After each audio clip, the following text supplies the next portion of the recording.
16 out of the last 18 nights have been profitable, and I hired 3 new cappers. I'm going to tell you who they are, what they do right here, right now. All right, just hired Ball Game Bets, Trident DFS, and Professor Elfie. I'm sure you've heard of them on Twitter. All 3 have joined the Sparry PrizePicks capping team. If you want their VIP picks every single day, down below in the description section, grab that mysparry.com link.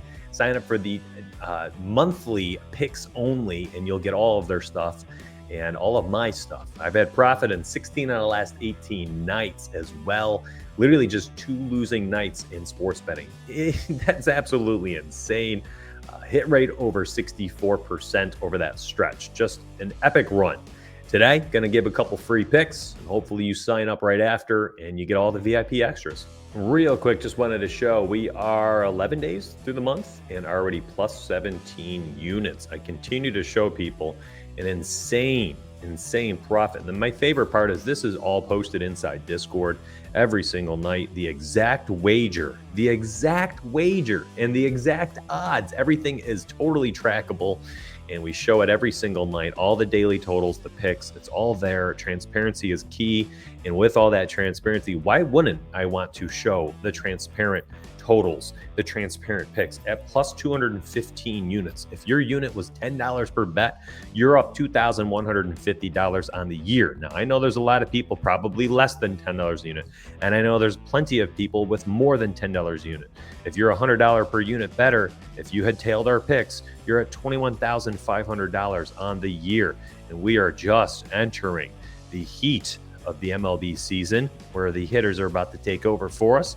And then we're going to streamline right into the NFL season. You can see playoffs went very well. This is the playoff season. I'm so excited, especially with our 3 new cappers, Professor Elfie, Trident DFS, and the new one, Ball Game Bets, joining the family. I think we're about to just go absolutely nuclear as a company, and I'm excited to have you with us. Now, I'm looking at the White Sox and Guardians. Why? Well, the first thing I want to do over here on our partner site, OddsJam, thank you for the partnership, my friends. I wanted to look at Shane Bieber and his prop. Well, you can see here on DraftKings, minus 140 over 5.5 on DraftKings right now. I would absolutely be taking this. I'll probably post that in Discord right now. That's a great pick. On FanDuel and in most every other live book right now, plus 142 on FanDuel over 6.5. And here is what we have on PrizePicks. I'm going to talk about Kayla Thornton next as well. You're getting a cross-sport power play today. Shane Bieber over 6 strikeouts. You can see the juiced up line right now, but I'm okay with the push factor.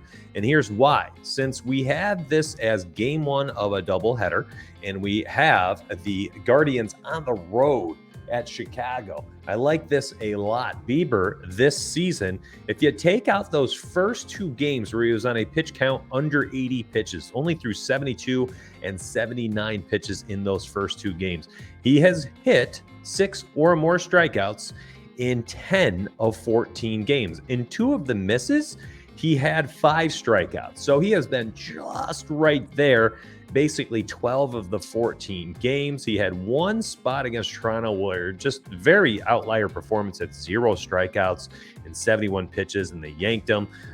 But beyond, other than that, I mean, really has been competitive. And a lot of these games have been some of these spots where you didn't think he'd be able to get there. He had 9 on the road against the Dodgers, 7 on the road in Coors Field. And today, I think you've just got a good spot against Chicago White Sox, who are middle of the road strikeout rates against right-handed pitchers over the last month, 20.9%, just a little bit below league average. It's literally not that much that separates the middle 15 teams or so. And Shane Bieber, his strikeout rates are going up. Swinging strike rate is all the way up to 13.9%. Earlier this year, he was in the 60th or so percentile. Now he's in the 84th percentile of all pitchers this season. So Bieber swinging strike rates going up, which is a good sign, which means the strikeouts should probably follow. And if you get Bieber in a spot where 10 out of the 14 games where he's not been on a pitch count has hit the over, I'm extremely happy. And when you look at last season, I mean, there's a lot to like here. Shane Bieber had hit the over last season plenty of time. And when you add the 2 seasons up, if you take out the games where he was on a pitch count, there was 4 in there, he has actually hit 6 or more in 23 out of the last 28 games.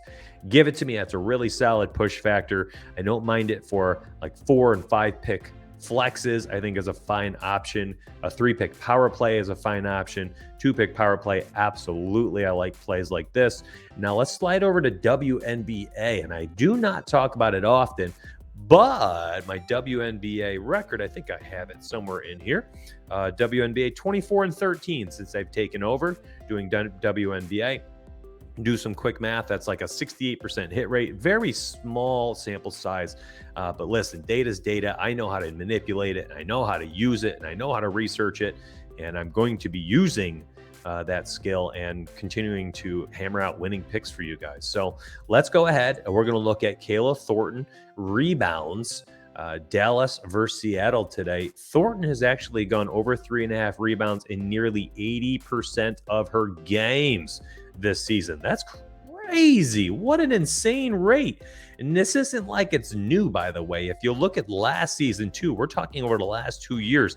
This is just Kayla Thornton basketball. She has been over 3.5 rebounds in 72% of the games. My favorite thing, though, is that in the 5 combined games against Seattle over the last 2 years, Kayla Thornton has had 4+ in all 5 games, including 14 against Seattle in the last game she played against them. All 3 games this year, both games last year, Kayla Thornton has hit the over. She just has Seattle's number.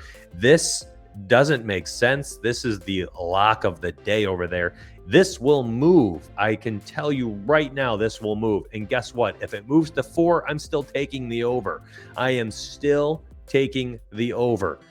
Because you'll still have the push factor. Once it moves to 4.5, then I'll pause. I'm going to eat all the value at 3.5 in virtually every single WNBA card I put together. And then at 4, I'll still use her in probably large 4 and 5 pick flexes only. And then when it moves to 4.5, which I think it will by the end of the day, especially if this video gets views today, I will be off of it. So I'm slamming it in there now, and we'll go from there later. Listen, I am so excited about all the happenings in Sparry, about our 3 new hires, 16 profitable nights in the last 18. You know, I've taken over a lot of different prop stuff as I've gone all in. I mean, this is my full-time job, and this is why I'm doing multiple sports, new things, and hopefully I'm leading you to victory. If you're having success with my public stuff, posted a 3-in-1 card yesterday on Twitter. My videos have been crushing, and if you're winning money with us, if you know these new cappers, down below in the description section, sign up. Get all our VIP picks daily. I mean, we're covering tennis, esports, PGA, NASCAR, WNBA, MLB, KBO. It's been nuts. We're covering a lot of it now. You get a ton of value, less than $1 a day. I'll see you on the inside. Let's get paid, baby.